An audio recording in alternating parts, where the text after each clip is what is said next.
everyone, my name is Heather Artripe, and today I am bringing you a new show that we're doing here. It's called Rooted in the Ozarks. I work at Ozark Natural Foods, so a lot of the things that we're going to be doing today is going to be coming from there. We've got fresh stuff from the farmer's market, basically any products that are going to be grown or produced right here in this area. So the first one we're going to do today is a super simple spicy kale salad. We're going to add some croutons to that with some bread we've got from Apple Blossom. So the first thing we're going to do and get started with is we've got our kale here. So this is the normal kale that you're going to see in the store. This is called a green curly kale. And right now we don't have any of this that is local. However, in my garden I have plenty of it, so I've been making the salad quite a bit at home.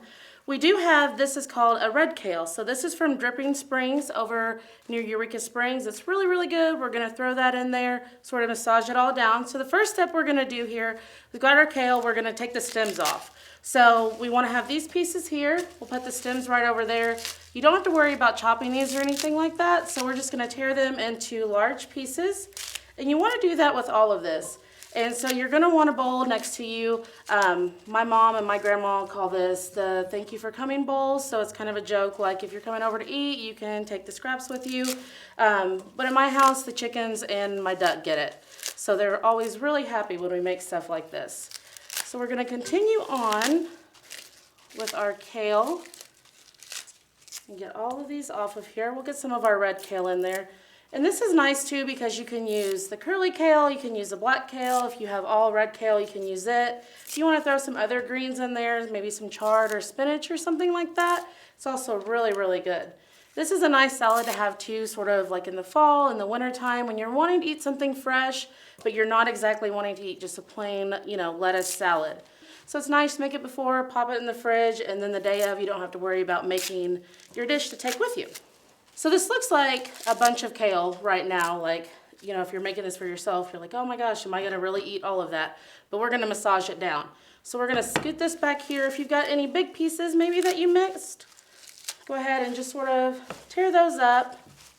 All right, so now we're going to make our dressing. Very, very simple. We'll get our bowl here. We're going to put some olive oil in here. So we're going to do 1/4 of a cup. Get our little mixing out here. You might need to get a little bit more, but we'll check here at the end. So this is good. I always like to start out with just a little bit. We can always add more, but I don't really want it to be setting, the kale be setting in this dressing. I want it to soak up throughout.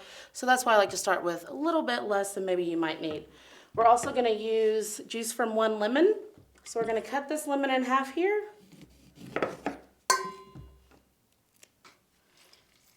And if you've got a lemon press, I highly suggest using that. Hopefully I won't get any seeds in here. So we've got our lemon juice in here. We're also going to add a little bit of salt and pepper to it. And we'll add some more of this at the end of it, but we just want to build on these flavors as we're going. I love a ton of pepper. My mom, my uncle, myself love it a lot, so I tend to have to kind of watch myself, for the rest of the family because they don't like it as much as we do. All right, get that all stirred up. You can also add into this like apple cider vinegar if you want to, maybe a little bit of balsamic vinegar. Anything like that is just going to make it extra delicious. We also want to do 2 cloves of garlic. So we'll get those off of there. And I love garlic as well, but this dish, if you add a little bit more, it gets a little bit too spicy. We're going to add those red pepper flakes, so we don't want to make it overwhelming. So we're just going to take our knife here, press down on those. You can mince this up if you want to. I'll usually just throw it in a garlic mincer. So we've got one right here. Pop it in there. You can also use powdered garlic if you want to, or garlic granules if you don't have any fresh garlic. I try to use fresh garlic as much as I can just because it's so good for you. And this one's really nice. We'll just spin it in there. There's no blades on it either, which the less blades in my kitchen, the better, because if there's a chance to cut myself, I probably will. We'll just get those right in there. Perfect. And give this a stir. You might need to add a little bit of sugar into that, or maybe some honey or something a little bit sweet in there, sort of to counteract that acid from the lemon. But I'll usually just leave that out. We're going to add some plenty of other things in there that are going to help sweeten it up. You can also add carrots in here. Shredded carrots is really, really good. And I'm gonna go ahead and put gloves on because there's no other way to get this kale massaged down than to do it with your hands. So, you know, if you don't have gloves at home, it's fine. Olive oil is good for your skin, so it'll help out there. I just like to use it that way. I don't have to worry about, you know, olive oil and things slipping, and I'm cut myself later with the knife when we cut up the bread. So now we're gonna take and we're gonna pour this little amount of dressing over the kale. And you wanna make sure and get all of that in there. Okay, set this to the side. And now here's the fun part. So what we're gonna do is we're just gonna take and massage it down, squeeze it. You know, you can tear it into smaller pieces if you want to. If you have kids at home, this is a fun thing they can do because they can actually get in and play with the food as you're cooking it. So that's a lot of fun, might make them a little bit more apt to want to eat it. So we're just going to keep doing this. And the reason why we're doing this instead of actually cooking it is because we're not going to lose any of the nutrients. So sometimes when you cook something, the heat's going to make you lose some of those nutrients in it, and this way we don't lose anything. It's softer, it's easier for you to eat, it's easier for your body to digest. It's just really, really nice. And you can notice here in the bowl that we don't have any of that dressing down at the bottom. So this isn't gonna be just soaking in a dressing. It's all in these leaves, and it's gonna be delicious. So we've got our kale massaged down to about the size that we want it to be. So this is perfect here. Next thing we're gonna add into this is the cheese. So I've got a Parmesan cheese right here. We're just gonna grate this over top of it. You wanna do about 1/4 of a cup. I don't measure the cheese part of it because I don't think you can have too much cheese. So we're just gonna add as much in this as we think that we need. What's nice by getting this by the block too is you can freshly grate it yourself. You can take like a vegetable peeler and actually peel part of this off. So if you wanted like big strips of it on top for presentation, looks beautiful. It's really nice that way. So now we're gonna take and just sort of toss this around, make sure that we've got cheese pretty much on every one of our kale leaves here. So that looks good. We might add a little bit more in at the end, but we're gonna let this set. So you do wanna let this set for at least 30 minutes. That way all those flavors can blend together. So now we're gonna make our croutons to go on top of this. So we've got our skillet here. We're gonna turn this on. We're gonna add in a little bit of olive oil here. Sort of let that heat up.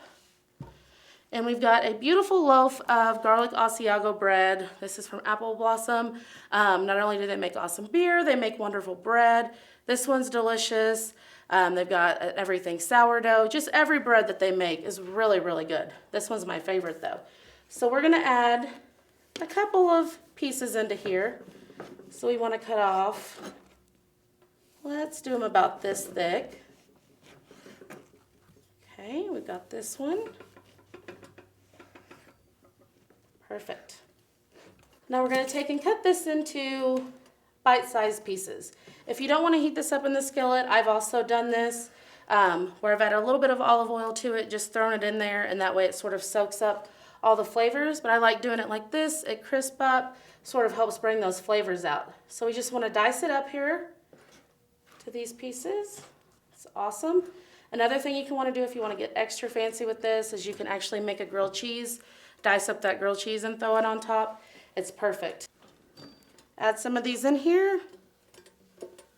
And that's going to soak up some of that olive oil in there.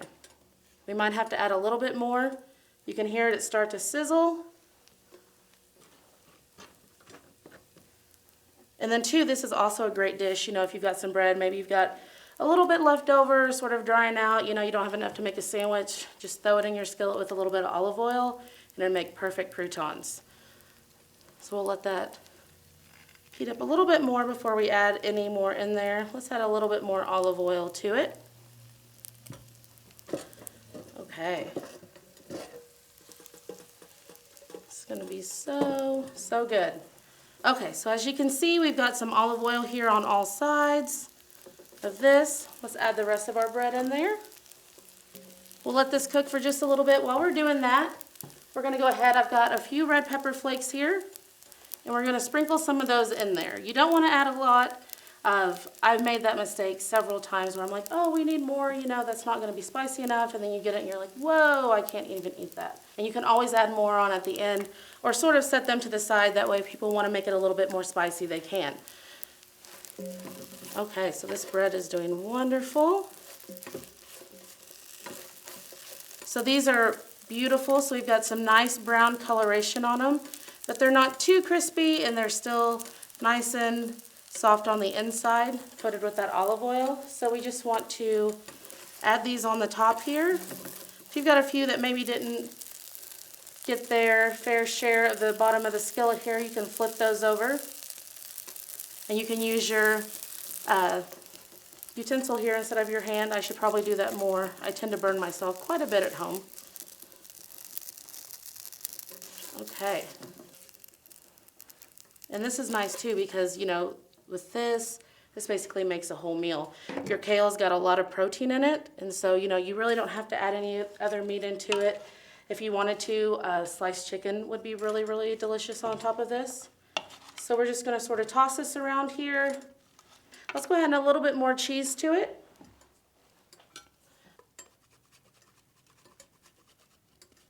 Beautiful. Add a few more red pepper flakes throughout.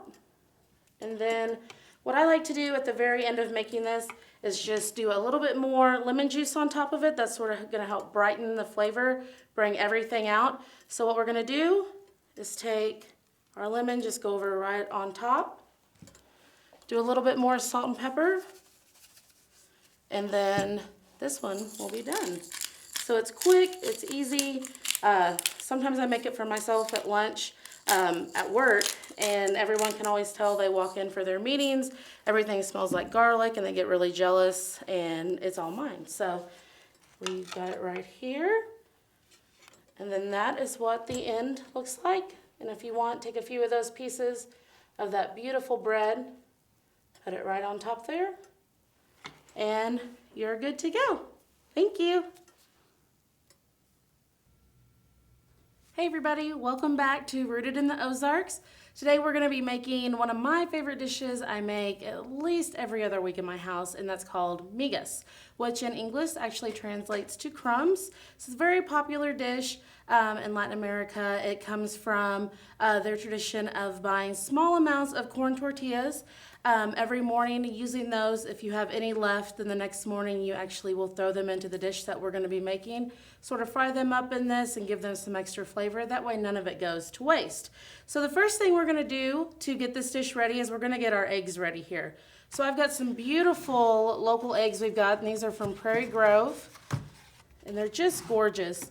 The funny thing about this recipe actually is I made it recently for the first time in quite a while, because I have one chicken that I have in the backyard, and she lays the most delicious eggs in the world. Anybody that has backyard chickens will know that those eggs are the best ones. So I waited and waited since we haven't had a bad winter. She started laying again until I actually got 12 eggs. And then that night we had migas, and it was a celebration, and it was so delicious. So we're just gonna crack all of these in here. You do wanna keep your eggshells though. You know, if you are doing a garden, these are great. You know, you can grind them up, put them out in your soil, and it really helps with that. Also, if it is your chickens, you can feed them back actually some of their shells, and that's really, really good for them. So we're gonna continue cracking these in here. We wanna do all 12. Now we're going to take, before we put anything in here, we're just gonna sort of whisk these eggs up a little bit. And I love this egg whisker. My grandma had one. That's what I used when I was younger. I still have hers. It doesn't work as well, so I've got it pretty much on display, and found this one last year. It sort of makes me, you know, go back to her kitchen and helping her out. Okay, so these are whisked together lightly there. Now what we're gonna do, we're gonna add a little bit of milk into here. So we actually have this delicious milk. This is from Ozark Mountain Creamery up in Missouri. It's so good. It comes in a glass bottle. It's wonderful. We're gonna add a little bit of that as well in here, about 1/4 of a cup. If you get a little bit more, a little bit less, it's not a big deal. I'm not really good with the measuring thing, so that's why I do more cooking than baking, because I've made some major mistakes by doing that. So we'll just sort of Swirl that together there, stick that on the side. We also want to add in some cheese into this. So I've got just some Colby Jack cheese here that I've shredded up. We'll add some of that into there. I like to do about half of it and then add the rest of it in right towards the end. So that's delicious. It melts well. It's got a nice subtle flavor, so you're still getting your cheese flavor without it overpowering anything. So we've got our cheese. We're also going to add a little bit of cilantro in there. So we'll pull some of this off here, stems and all. You're going to get a lot of flavor of your cilantro out of the stem, so you don't have to worry about picking the leaves off. Just chop it all up there together. So we're going to just roughly chop some cilantro. Set this over here. We're going to add some more of the cilantro later as well. So we'll put that to the side. Even after all these years of cooking, I still tend to cut up more cilantro than I need. So it's a good thing that I really love cilantro because I usually have quite a bit in my dishes. Okay, so we'll just add some of that in here. And I like to add a little bit of salt and pepper as well into our egg mixture. So we'll get that there. We'll do our salt and pepper. You can also add a little bit of garlic into it if you want to. Sometimes, you know, if I've got my hot sauce sitting there, I'll just throw some of that in there.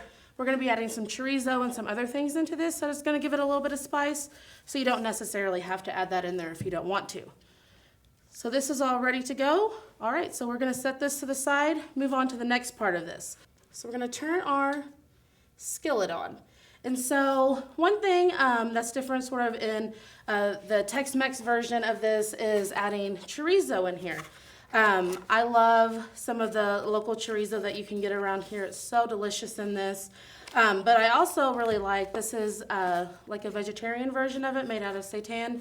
It's really, really good. It's nice if you're, trying to cut back on your meat, but still want some of it in there. So this is a really good addition for this. So we're going to add a little bit of that into here as well. And since this isn't actually really meat, we don't have to worry about how long that it's going to cook in there. But we do want to get that in there, get some of the flavors, because we're also going to be cooking our onions and everything else in there. So that's really going to build on the flavors. So we've got this on. We're going to add just a touch of oil to this in there. Let that heat up. We're going to cut our onion up while we're waiting on this. So I like to use white onions in anything that I'm doing, whether it's Latin food, Tex-Mex food, anything like that. It tends to be a little bit spicier, so it has a better flavor with it.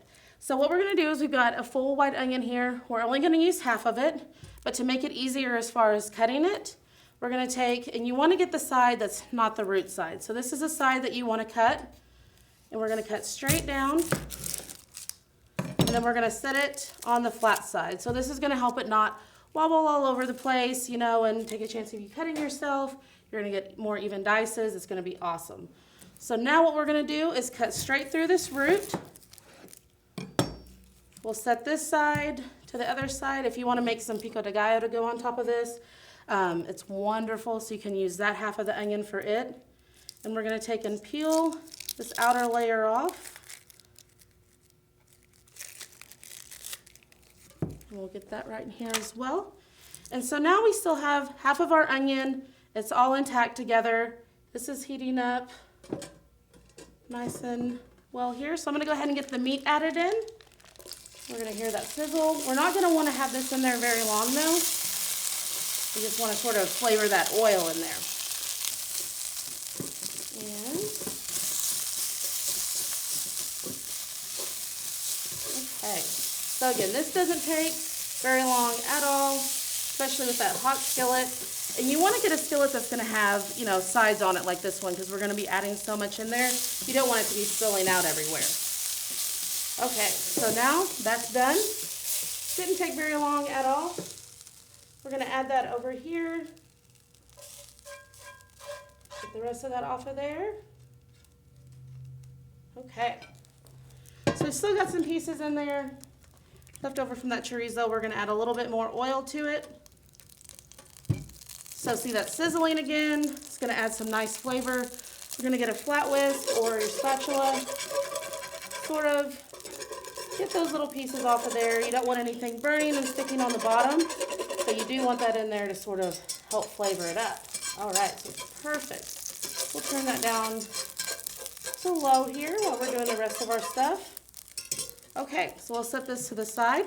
We're gonna go ahead and get our onion cut up. So what you wanna do is take and cut straight across, put your hand on top.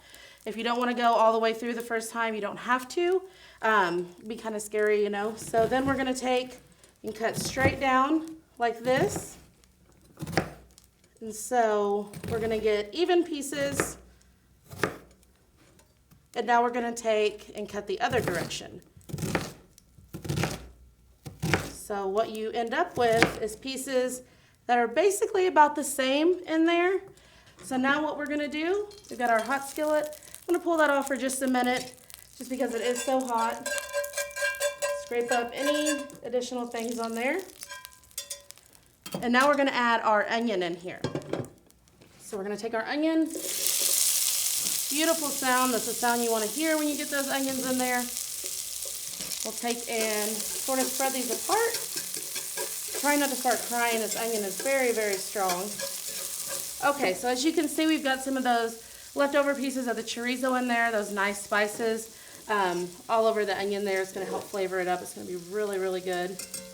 Now we're gonna cut up our tortillas for it. So we're gonna keep 2 of these to eat at the end, and the rest of these we're just gonna take. You can cut them into slices, you can cut them into squares, anything like that you wanna do. I like to do mine sort of in smaller squares. It incorporates better, it's about the size of the onions, and it just tastes really, really good with it. So we just wanna cut those up. And this is also something great too if you've got some maybe you found in the back of the fridge. They're a little bit dry, you know, they're gonna fall apart or break if you try to actually use them as tacos. And you can throw them in here and they work wonderful. Okay. Smells so good. And these are from Springdale. All right. Get all of those in there. We want to throw them in there with the onion because we want to get all those flavors in this as well. We're going to stir this all up together. And if you're using real chorizo in this, you're going to have so much nice oil in there and so much flavoring. It's really going to make these taste really, really nice. And so we're building on flavors the whole time we're doing this. Okay. The other thing we're going to add into this, I really like to add, is bell pepper. So what I like to do in the wintertime, in the spring, in the fall, anytime you're not going to have fresh red bell peppers or green or yellow or any of them, is you can actually buy them frozen. And so I'll buy a bag of frozen ones, keep them in there, you get all 3 colors, sort of give them a rough chop, throw them in here, and they work wonderful. It's a lot less inexpensive to do it that way, and they taste really, really good. Also, if you've got bell peppers, say you only use half of it in something, you can take the other half and freeze it as well, and it freezes really, really nicely. We're going to add those in there as well with this. I had quite a few bell peppers left over last year, so that's what I did with mine. So luckily this year I've been able to have, you know, a good supply of bell peppers to use in dishes. Okay. Stir this all up together. It smells so good. And so what I like to do now is before we add anything else in there is I'm going to add a little bit of seasoning to this. So I've got some garlic powder here. We're just going to add a little bit of garlic powder in, sort of flavor these up. And another thing I'm so obsessed with right now is a smoked paprika. So this is going to have a nice smoky flavor to it. It's wonderful. It's, you know, adds such a nice complexity to your dishes. It's so, so good. So we're going to go ahead and get that stirred up now. I wish you could smell this because it just smells so, so good. So these are good now. We've got all those flavors incorporated together. We're going to add this over here to where our chorizo is. So we're going to take this, put it on the same dish here. Get any of those pieces off the bottom there. And this just ensures that everything can cook evenly. And then at the end, we'll go ahead and add everything back together. I just like to do this, that way we can add the eggs in there. They cook nice and well and get done. And you don't burn anything. All right, now we've got our skillet. And we're gonna go ahead, what I wanna do now is put my sweet potatoes in there. So what I like to do at the beginning of the week is I'll, make some things. So I might make up some quinoa or brown rice or sweet potatoes. That way throughout the week I can use them. And so I've been on this chili sweet potato kick lately. So I've got some sweet potatoes here that I roasted with some of the smoked paprika, again, some chili powder, garlic powder. They're so good. They're really soft, so they're, ready to go, but I want to saute them in here for just a minute just to sort of crisp them up a little bit. So what we're going to do is get that oil spread around there, and we're just going to add a cup or two in here. You can add a little bit more if you want to. So we want to make sure that we've got these, none on top of the other, because we want to sort of get a nice crisp on the sides of these. So those are doing beautifully. With that, we'll turn that up just a little bit. And then we'll take these out, and then we'll add them over here, and then we'll get our eggs added in here, and then it's really super quick after that. So while we're waiting on those to sort of crisp up, I'm going to get our green onions ready to go. We're going to add these on at the end. So I've got 3 green onions. We're going to take the bottom part of this off. What's really cool about these is you can actually take this part of it, stick them in a jar of water on your countertop, and in about a week you're going to have green onions growing out of the top of it. So they keep regrowing. I found personally mine do well after about 3 times, and then they start getting kind of weird.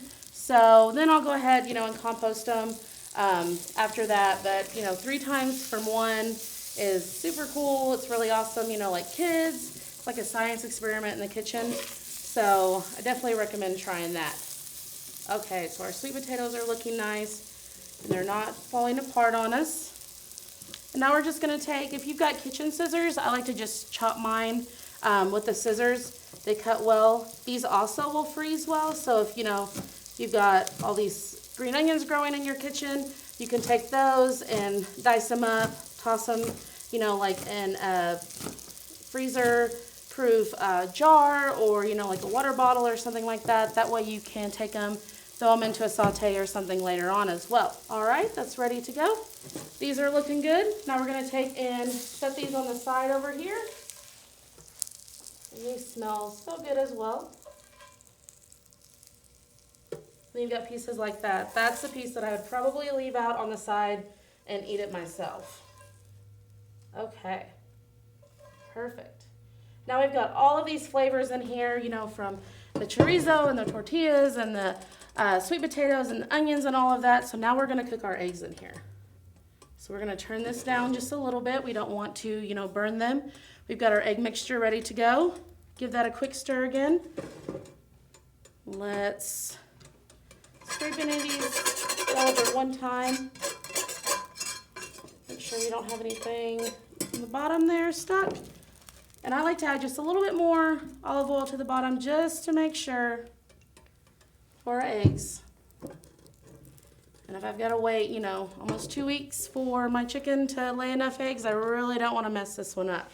All right, so now we're going to pour this in here.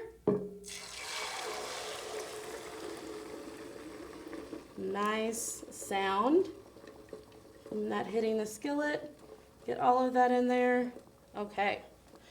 And so now we want to sort of let this cook for just a few seconds, 30 seconds, maybe up to a minute without touching it. That way it can cook on the bottom there, but also we don't have to worry about, it all burning on the bottom. So we're going to sort of let this cook. You can see some of the oils have come up with all those flavors on there. It's really, really nice. We've got our green onions here ready to go at the end, and some cilantro. I'll tear some of those bigger pieces up. We're also going to cut a lime in half. I like to spritz this on the top of it at the very end. And those sweet potatoes, when you make them, if you want to take and put some lime juice on at the end as soon as they get out of the oven, it's perfect. So I recommend doing that as well. So we'll get our lime ready. You can also cut it up, serve the lime on the side. People can do that themselves as well.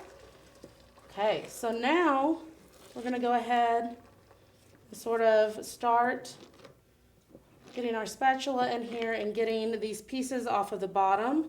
Might have to turn it up a little bit now since we're messing with it.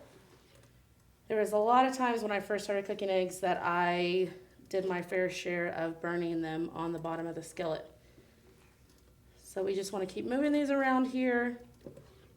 And so it's nice that we don't have all of this in here as well, so we can get these eggs cooked a lot quicker. And they went from being super liquidy to almost scrambled eggs. So now what we're going to do is add all of our stuff back in here. So we're going to add all of this. Got the sweet potatoes in there. Okay. Beautiful. So now we just want to stir this all up together. So when you get your eggs out from underneath of there, you know, you might have to break them up. If you want to wait and do your sweet potatoes at the end so you don't take a chance of breaking those, you can do that. I don't care if they're, you know, a little bit broken down in there. It's just going to add to the flavor of everything. Pretty much done. I'm going to take now as well. We'll do a little bit of salt and pepper on top of it. If you want to stir that in, you can.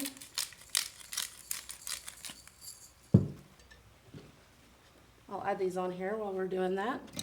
Warm up our tortillas, turn them over on the other side. They are good to go. We're going to take our cheese, the rest over, I guess that's kind of like leftover, the rest of the leftovers. Add that on top there. And that way, you know, you get a nice cheesy crust on top of that. Move those over. We'll take our lime juice, go over the top of that. Some cilantro here on it, and also our green onions. Maybe do a little bit more lime juice over the top of that. And that's all there is to it. So we've got a delicious weeknight dinner, brunch, right here for you and your family. Thanks for watching.